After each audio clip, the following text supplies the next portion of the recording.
신약 신학자인 예레미야스라는 사람이 있습니다. 이 예레미야스는 누가복음을 연구하면서 이런 이야기를 했습니다. 누가복음 15장, 오늘 우리가 읽은 말씀입니다. 이 누가복음 15장이 누가복음서의 심장이라는 겁니다. 여러분이 누가복음서에는 사실 세 가지 이야기가 나옵니다. 첫 번째는 잃어버린 양을 찾는 이야기가 나오고요. 두 번째는 잃어버린 드라크마, 오늘날로 이야기하면 돈입니다. 화폐입니다. 그걸 찾는 이야기가 나오고, 세 번째는 잃어버린 아들, 사실 잃어버렸다라기보다는 집 나간 아들이 다시 돌아오는 탕자의 이야기, 이 세 가지의 잃어버렸다가 다시 찾는 이야기가 누가복음 15장에 있습니다. 사실 예수님의 가르치심을 보면 말씀 하나로 우리를 아주 꼼짝 못하게 하는 여러 좋은 말씀들이 있습니다.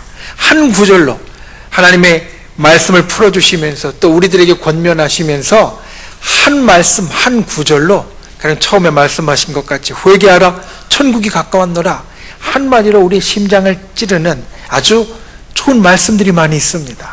그런데 어떻게 보면 그렇게 한마디로 찌르는 말씀이 아니라 그냥 이야기, 잃어버린 양을 찾는 이야기, 잃어버린 돈을 찾는 이야기, 집 나갔던 아들을 다시 찾는 이야기, 이 이야기가 왜 누가복음서의 심장이라고 했을까? 가장 중요한 말씀이라고 했을까? 그것은 바로 이 이야기들이 하나님의 마음을 우리에게 알려주는, 하나님의 마음을 우리들에게 일러주는 그러한 이야기이기 때문입니다. 더군다나 이것이 3번이나 반복되고 있습니다. 사실 하나님의 말씀을 전하는 사람으로서 말씀을 준비하다 보면 저도 때로는 반복될 때가 있습니다. 어쩌다가 제가 부족해서 반복할 때도 있지만 대부분은 사실 생각을 하고 의도가 있게 반복을 합니다. 왜냐하면 그 말씀이, 그 이야기가 정말 중요하고 다시 한번 말할 정도로 우리에게 있어서 소중하기 때문이다라는 겁니다. 인생은 반복이다라고 말합니다. 사실 우리는 생각하지 못하지만, 우리는 의식하지 못하지만 우리는 살면서 중요한 일들을 사실 계속해서 반복합니다. 예를 들면 밥 먹는 일 반복합니다. 하루에 3번씩 꼬박꼬박 반복합니다. 잠자는 일도 하루에 1번씩은 꼭 반복합니다. 그뿐 아니라 옷 입는 일도 반복합니다. 우리 어른들뿐만 아니라 학생들, 우리 자녀들도 마찬가지입니다. 중요한 단어들은요 열심히 반복해서 외우고 중요한 공식들은 잊어버릴까 봐 계속해서 쳐다보고 반복합니다. 오늘 누가복음 15장에 보면 아까 말씀드린 대로 예수님이 3번을 반복하십니다. 사실 3년 반이라는 짧은 시간 동안 우리에게 하나님의 말씀을 전해주셨던 분이신데 3년 반이라는 짧은 시간 동안 하고 싶으신 말씀이 참 많으실 건데 그런데 3번을 반복합니다. 왜 반복합니까? 중요한 것이기 때문에 그렇습니다. 그리고 아마 오늘 이 자리에서 말씀을 듣는 여러분들 가운데 이 누가복음 15장의 설교 말씀을 들은 분들이 참 많으실 겁니다. 예전에 신앙생활 하시면서 이 누가복음 15장의 말씀을 사실 여러 번 들으셨을 겁니다. 그런데 오늘 제가 또 이 말씀을 전하는 이유는 바로 그것입니다. 중요하기 때문에. 다시 볼 만큼 중요하고 우리에게 있어서 귀한 것이기 때문에. 오늘 말씀의 제목이 무엇입니까? 올인입니다. 첫 번째로 기억해야 될 것, 우리가 하나님의 올인이다라는 겁니다. 올인이라는 말 무슨 뜻이냐면 모든 것을 다 건다라는 뜻입니다. 그런데 사실 이 올인이라는 말이 본래 쓰이기 시작한 곳은요 별로 우리가 바람직하게 여기는 것이 아닙니다.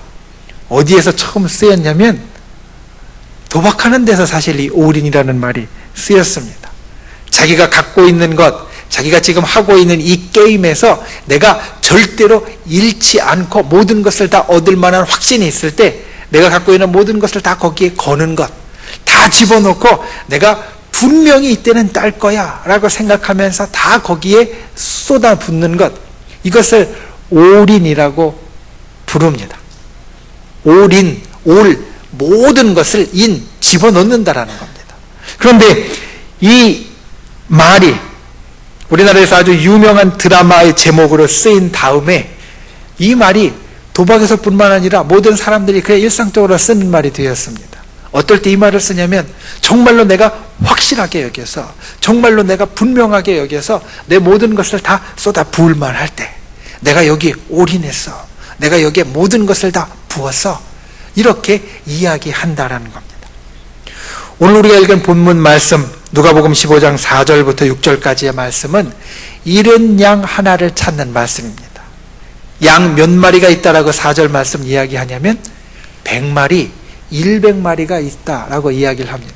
그런데 그 가운데 한 마리가 없어졌습니다. 그 가운데 한 마리가 사라졌습니다. 아무리 찾아도 찾지 못하겠습니다. 그래서 이 양을 찾아 나섭니다. 이 말씀을 곰곰이 생각하면서 우리는 너무나 당연하게 여겼는데, 이 말씀을 여러 번 들으면서 우리는 너무나 당연하게 여겼는데, 사실 오늘날 우리가 흔히 생각하는 것대로 한다면 이거는 별로 당연한 게 아닌 것이 아닌가, 별로 당연하게 여길 것이 아니지 않는가, 이런 생각이 들었습니다. 오늘날 우리가 살아가는 여러 원칙들 가운데 하나, 제일 중요한 원칙이 경제입니다. 경제적이다. 이게 경제적이야. 이게 괜찮아. 이걸 하면 이득이 되고 이걸 하면 남아. 이게 사람들이 움직이는 가장 중요한 이유 가운데 하나가 됩니다. 그런데 오늘 말씀 가운데 보니까 전혀 경제적이지 못합니다. 한 마리가 없어졌는데요, 4절 말씀을 보니까 그 71마리를 찾으려고 어떻게 하냐면 99마리를 들에 두고, 99마리를 들에 두고, 들에 그냥 내버려 두면요, 이리가 올 수도 있고 그 99마리 중에 다시 길 잃어버리는 양이 생길 수도 있고, 그리고 그 가운데 행여나 다른 사람이 훔쳐가는 양이 생길 수도 있습니다. 그런데 이 99마리는 그냥 들에 두고 한 마리를 찾아 나선다라는 겁니다. 잘못하면 더 많은 양들을 잃어버릴 수도 있습니다. 그런데 이 한 마리를 찾아 나섭니다. 그뿐 아닙니다. 이 한 마리를 찾았습니다. 찾아서 어깨에 메고 와서 6절 말씀에 보면 뭐라고 하냐면, 집에 와서 그 벗과 이웃을 불러 모으고 나와 함께 즐기자. 이 말은 무엇이냐면 벗과 이웃들을 다 불러서 큰 잔치를 열었다라는 겁니다. 양 한 마리 찾았습니다. 잃어버린 양 한 마리 찾았는데요, 그 양 한 마리 값보다 더한 게 나가는 겁니다. 양 한 마리 값보다 더한 것을 잔치에 쏟아붓는 겁니다. 사람들 대접해야죠. 그리고 잔치 준비해야죠. 나머지 뒤치다거리 해야죠. 어떻게 보면 오늘날 경제적이다라는 걸로 생각하면 그냥 한 마리 잃어버리는 게 낫지, 그 한 마리 찾느라고 99마리를 위험에 빠뜨리고 그 한 마리 찾았다고 한 마리 값보다 더한 것으로 잔치를 베풀고, 이게 전혀 이해가 안 될 수 있습니다. 그런데 이게 하나님의 마음이라는 겁니다. 우리를 향한 하나님의 마음. 다른 모든 것 다 제쳐놓고, 다른 모든 것 다 던져놓고 오로지 우리에게만 집중하시고 우리를 소중히 여기시는 그 하나님의 마음이 바로 이와 같은 마음이다. 오늘 주님께서 우리들에게 주시는 말씀이 바로 그것입니다. 여러분, 하나님은 우리에게 올인하셨습니다. 그분이 만드신 온 천지를 다 우리에게 주셨고요, 그뿐 아니라 우리가 그 안에서 잘 못 지내니까 독생하신 예수 그리스도까지 우리에게 보내주셔서 우리에게 고생을 자초하셨습니다. 우리를 위하여 고생을 자초하셨습니다. 육신을 입고 오셔서 한정되게 사셨고, 우리를 위하여서 고초당하시고 고난당하시고 결국엔 우리를 위하여 생명을 주시기까지 모든 것을 우리를 위하여 부어주셨다라는 겁니다. 여러분, 주님 앞에 신앙생활할 때 이것을 항상 우리 가슴에 새겨야 합니다. 우리는 하나님의 올인한 사람입니다. 하나님이 우리를 위하여 모든 것을 쏟아 부은 사람입니다. 그러니 저와 여러분은 그 하나님의 사랑을 이 가슴에 담을 수 있어야 합니다. 그 하나님의 사랑을 내치지 않아야 합니다. 그 하나님의 사랑 안에서 힘을 내야 합니다. 하나님이 올인할 정도로 저와 여러분은 가치 있는 사람이고 하나님이 올인할 정도로 저와 여러분은 소중한 사람입니다. 그 마음을 진정히 가슴 속에 언제나 잃지 않고 간직하는 그런 저와 여러분이 다 되실 수 있기를 예수님의 이름으로 축원을 드립니다. 두 번째로 우리도 사랑하는 사람에게 올인하여야 합니다. 하나님이 우리를 위하여 올인했습니다. 우리가 올인을 받았습니다. 모든 것을 다 거는 그 깊은 사랑을 받았습니다. 그런데 우리도 이 세상을 살면서 올인할 것이 있다. 이것을 기억해야 합니다. 하나님이 우리를 위하여 올인해 주셨는데 우리도 사실은 하나님을 위하여 올인할 수 있어야 합니다. 나를 깊게 사랑하고 나를 모든 것 내어주시기까지 사랑하는 분에게 우리도 사랑한다 라고 말할 수 있어야 한다는 겁니다. 그런데 문제는 이게 잘 되지 않는다는 겁니다. 하나님이 나에게 올인하신 걸 내가 알고 깨달아도, 하나님이 나에게 모든 사랑을 베풀어 주신 걸 내가 알고 깨달아도 내가 그 비슷하게 하나님을 사랑하는 것이 참 안 됩니다. 목사인 저도 사실 고백하는데 안 될 때가 많습니다. 그러니 우리가 일상적으로 세상을 살아가는 우리가 그게 잘 되겠습니까? 사실 잘 안 됩니다. 그래서 지레 포기합니다. 지레 그만둡니다. 그런데 기억해야 될 게 있습니다. 하나님이 우리를 아십니다. 하나님이 저와 여러분을 아십니다. 하나님이 저와 여러분을 잘 아십니다. 그래서 때로는 부족한 것도 아십니다. 연약한 것도 아십니다. 잘 안 되는 것도 아십니다. 그런데 잘 안 된다고 해서 내가 하나님께 올인하는 게 잘 안 된다고 해서 지레짐작으로 포기해 버리는 것, 하나님은 그걸 원하시는 것이 아니라 잘 안 돼도 때론 부족해도 때론 연약해도 하나님께 올인하는 것, 하나님을 사랑하고 하나님 앞에 나의 노력을 갖는 것, 그것을 우리에게 있어서 바라시고 또 즐거워하신다. 여러분, 주님 앞에 이것을 기억하십시오. 내가 하나님께 올인하려는 그 노력, 그 마음이 중요한 겁니다. 그 마음을 하나님께서 보십니다. 그리고 그 마음 가운데 함께 하십니다. 그와 같이 하나님을 사랑할 수 있는 저와 여러분이 되기를 예수님의 이름으로 축원을 드립니다. 또 있습니다. 우리가 사랑하는 사람들에게도 올인해야 합니다. 하나님께서 우리를 사랑하시기에 우리가 하나님께 올인하는 것 같이 세상을 살다 보면 이 세상 가운데 우리를 정말 사랑하는 사람들이 있습니다. 그 사랑하는 사람들에게 올인해야 합니다. 지난 수요일 2부 예배 때, 요즘 우리가 관계라는 주제로 수요 2부 예배를 드리고 있는데, 수요 2부 예배 때 부모와 자녀 관계를 놓고 사실 말씀을 나누었습니다. 그리고 그 말씀의 본문이 어디였냐면 오늘 우리가 본 누가복음 15장의 제일 마지막 말씀, 탕자 이야기였습니다. 아들이 하나 있는데 이 아들이 참 못됐습니다. 그래서 아버지가 돌아가시기도 전에 유산 물려달라 쫄라서 그 유산을 받았고, 그 유산 받은 것 갖고 그나마 잘 살면 괜찮을 텐데 잘 살지도 못하고 그것 팔아서 다른 데 가서 흥청망청 다 써버렸습니다. 못된 아들 있습니다. 그리고 그 아버지가 있습니다. 이 이야기를 갖고 부자 간, 부모, 자녀 간의 관계가 어떠해야 되는가, 우리가 사실 성경의 가르침을 보았는데 제가 그때 이 이야기를 드렸습니다. 아마 자녀가 있는 부모님들은 대부분 공감하실 내용이 아닌가 싶습니다. 그런데 자녀들은 잘 공감을 못하더라고요. 수요 2부 예배 드렸던 우리 젊은 청년들은 그냥 웃는 표정을 보았는데 제가 이 이야기를 드렸습니다. 여러분, 우리 자식들은, 우리 자녀들은 네 가지가 없습니다. 우리 자녀들, 우리 자식들은요 4가지가 없습니다. 이렇게 이야기를 드렸습니다. 사실 조금 전에 탕자 이야기를 생각해 보면 그렇습니다. 우리 자식들은요 그 4가지가 별로 없습니다. 그 말씀을 전하고 나서 생각해 보았습니다. 4가지가 없는데 이 4가지가 뭘까? 생각해 보면 우리 자녀들은요 부모님에게 예의도 별로 없습니다. 요즘 아이들 부모님에게 존댓말 쓰는 아이들 사실 별로 없죠. 버릇도 별로 없습니다. 부모님에게 버릇 있게 하는 아이들 보기가 참 쉽지 않은 세상이 되었습니다. 배려도 없습니다. 나중에 자녀가 잘 되었다고요, 부모님을 잘 배려해주는, 자기가 성공했다고 부모님을 잘 배려해주는 자식 찾는 건 쉽지 않습니다. 어렵습니다. 때론 양심도 없습니다. 부모님에게 그토록 많이 얻어먹었는데 부모님에게 갚아주는 사람도 별로 없습니다. 이렇게 예의도 없고 버릇도 없고 배려도 없고 양심도, 이 4가지가 없는 자녀들 어떻게 해야 됩니까?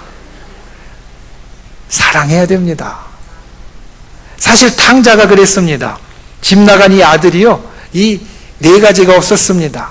집 나갈 때도 4가지가 없었는데 집에 들어올 때도 4가지가 없었습니다. 집에 들어올 때 여러분 누가복음 15장 말씀을 보면 이 자녀가 아버지가 나를 참 사랑하는구나, 아버지의 사랑에 내가 보답해야지, 지금이라도 가서 효도해야지, 이런 마음으로 집에 들어오는 게 아니라 왜 들어왔냐면 배고파서 들어온 겁니다. 밥 먹으려고, 얻어먹으려고. 말씀을 보면 궁핍하였을 때 이 생각을 했다라고 말합니다. 그러니 집에 돌아올 때도 사실 별로 싹수 있게 돌아온 게 아니었습니다. 그런데 아버지는 어땠습니까? 집 나갈 때도 다시 들어올 때도 그냥 품어줍니다. 그냥 안아줍니다. 예전에 선인들이 이런 이야기를 했습니다. 자녀를 길러보아야 부모 마음 알고 어른이 된다. 왜냐하면 자녀를 길러보면 내가 올인하는 것, 사랑하는 자에게 내가 다 베풀어 주는 것을 경험할 수 있고, 그를 통해서 나를 기르신 부모님이 또 그러셨구나, 우리가 이해할 수 있기 때문에 그렇다라는 겁니다. 그런데 여러분, 그렇게 부모님이 자녀에게 모든 것을 거는 것 같이, 아무리 이 4가지가 없어도 다 받아주고 품어주는 것 같이 우리도 사랑하는 사람에게 올인해야 합니다. 여러분, 우리 사랑하는 사람에게 올인해야 합니다. 이것이 우리가 이 땅을 살아가는 데 있어서 마음속에 담아야 할 중요한 원칙입니다. 나를 사랑하는 사람이 있는데 그 사랑하는 사람을 그냥 등한시하고 고개 돌리고 바라보지 않고 배관시하는 것 결코 좋은 게 아닙니다. 사랑하는 사람이 있으면 정말로 나의 좋은 것으로, 나의 중요한 것으로 올인해야 된다는 겁니다. 그리고 특별히 우리 믿는 사람들은, 하나님을 믿는 사람들은 우리 가운데 있는 가장 좋은 것으로 그들에게 줄 수 있어야 합니다. 그것이 무엇이냐면 바로 신앙입니다. 우리는 이 땅에 있는 모든 것들보다 정말 더 좋은 저 하늘나라를 품은 사람입니다. 정말로 좋은 천국을 우리 가운데 담은 사람입니다. 우리는 그 천국이 정말 좋고 그 천국이 정말 축복되고 그 천국이 정말 아름답다는 것을 알고 있습니다. 그런데 그 좋은 것을 우리 가슴에만 담고 있을 게 아니라 우리가 사랑하는, 내가 올인하는 사람들에게도 나눌 수 있어야 한다는 겁니다. 가끔 이 이야기를 하면 이런 이야기를 합니다. 목사님, 우리 사랑하는 남편, 사랑하는 아내, 사랑하는 자녀, 나도 같이 신앙생활 하고 싶은데요, 잘 안 됩니다. 이렇게 좋게 이야기하시는 분도 있지만 또 마음속엔 이런 생각도 하실 겁니다. 목사님, 제가 안 해봤는 줄 아세요? 다 해봤습니다. 해봤는데 안 됩니다. 해봤는데 가자고 해도 안 가고요, 오히려 더 왼수같이 여깁니다. 그런데 여러분 기억하십시오. 그래도 좋은 걸 나누어야 합니다. 그리고 하나님이 우리에게 허락하신 이유가 있습니다. 옛날에 어떤 훌륭한 스승이 있었습니다. 그 스승 밑에는 유능한 제자들이 많이 있었는데 그 중에 유달리 한 제자가 사고뭉치에다가 말썽만 일으키는 못된 제자였습니다. 늘 성실하고 스승의 말을 잘 알아듣는 다른 제자들이 이 말썽꾸러기 제자 때문에 속이 상했습니다. 마음이 상했고 그리고 못마땅했습니다. 그래서 하루는 이 제자들이 작당해서 작심하고 선생님을 찾아갔습니다. 스승을 찾아갔습니다. 그리고 이렇게 이야기했습니다. 선생님, 미꾸라지 하나가 온통 흙탕물을 만든다고 저 못된 녀석이 우리 물을 다 흐리는데 저 못된 녀석을 집으로 보내시지 않으신다면 저희가 떠나겠습니다. 그 이야기를 듣고 스승이 잠깐 생각하다가 이렇게 대답했습니다. 그래, 잘 가거라. 이 이야기를 듣고 제자들이 화가 났습니다. 그래서 이렇게 선생님에게 따졌습니다. 아니 선생님, 어째서 선생님의 말을 성실히 잘 알아듣고 잘 따르는 우리는 냉대하시고 저 못된 놈은 그렇게 너그럽게 대하시는 겁니까? 그러자 빙그레 웃으면서 스승이 이렇게 말했습니다. 너희들은 혼자서도 잘 할 수 있지만 저 녀석은 내 도움이 없으면 안 된다. 저 녀석은 내 도움이 필요하기 때문에 그렇단다. 그제서야 그 이야기를 듣고 이 제자들이 자기들이 잘못 생각하고 있다는 것을 뉘우치고 그 못난 제자 잘 적응할 수 있도록, 잘 배울 수 있도록 도와주었다라는 겁니다. 그런데 이 고사를 들으면서 그 생각을 했습니다. 때로 우리가 사랑한다라고 하지만 왼수 같은 사람과 함께 있을 수 있습니다. 남편이, 아내가, 자녀가 왼수 같을 수 있습니다. 그런데 여러분 기억해야 될 것은 왼수 같다 할지라도 그 남편이, 아내가, 자녀가, 부모님이 내게 있는 것은 내가 감당할 만하기 때문에, 내가 감당할 만하기 때문에 하나님께서 우리에게 주셨다라는 겁니다. 내가 감당할 만하고 품을 만하고 또 내가 함께 할 만하기 때문에 하나님께서 우리에게 주셨다. 그러니 여러분 포기하지 마십시오. 그리고 정말로 내 속에 있는 좋은 것을 끝까지 나누려고 힘쓰십시오. 진심이 있으면 됩니다. 진심이 있으면 언젠간 통하게 되어 있습니다. 나의 사랑하는 남편, 아내, 자녀, 부모님, 내가 갖고 있는 정말 좋은 이 천국을 아직 나누지 못한 나의 식구들, 사랑하는 사람이 있다면 한 이 4월, 5월에 그들을 위하여서 올인할 수 있는 분 되시기를 바랍니다. 내 사랑하는 사람들 그럴 만한 가치가 있습니다. 그리고 그와 같이 좋은 것을 함께 나눌만 합니다.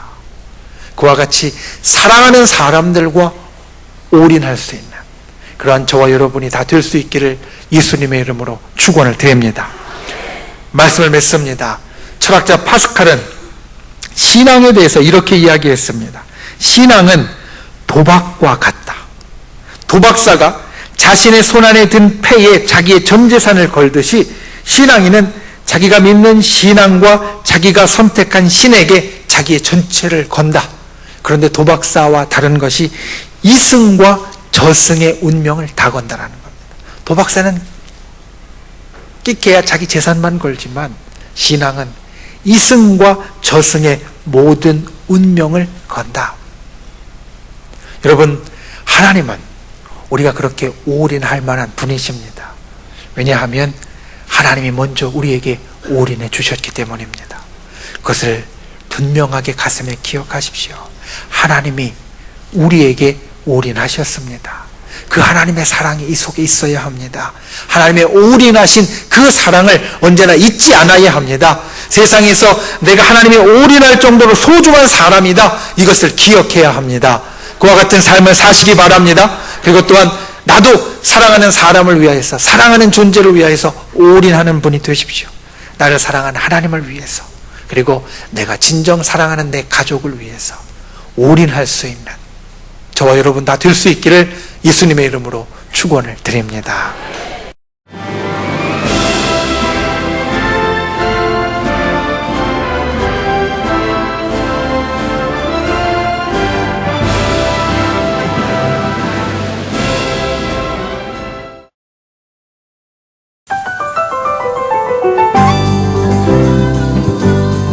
제4회 CBS 전국 청소년 실용음악 콩쿠르가 5월 21일 청주 서원대학교에서 열립니다. 청소년 실용음악 콩쿠르는 초중고 대학 일반부로 나눠 보컬과 기타, 피아노, 드럼, 타악기 등 부문별로 재능을 겨루게 됩니다. 대상에는 문화체육관광부 장관상과 상금 500만 원이 주어지며 각 부문별 최우수상에는 100만 원의 상금이 주어집니다. 신청은 4월 25일부터 5월 9일까지며 자세한 사항은 청주 CBS 총무국으로 문의하시기 바랍니다. 청소년 여러분의 많은 참가를 바랍니다.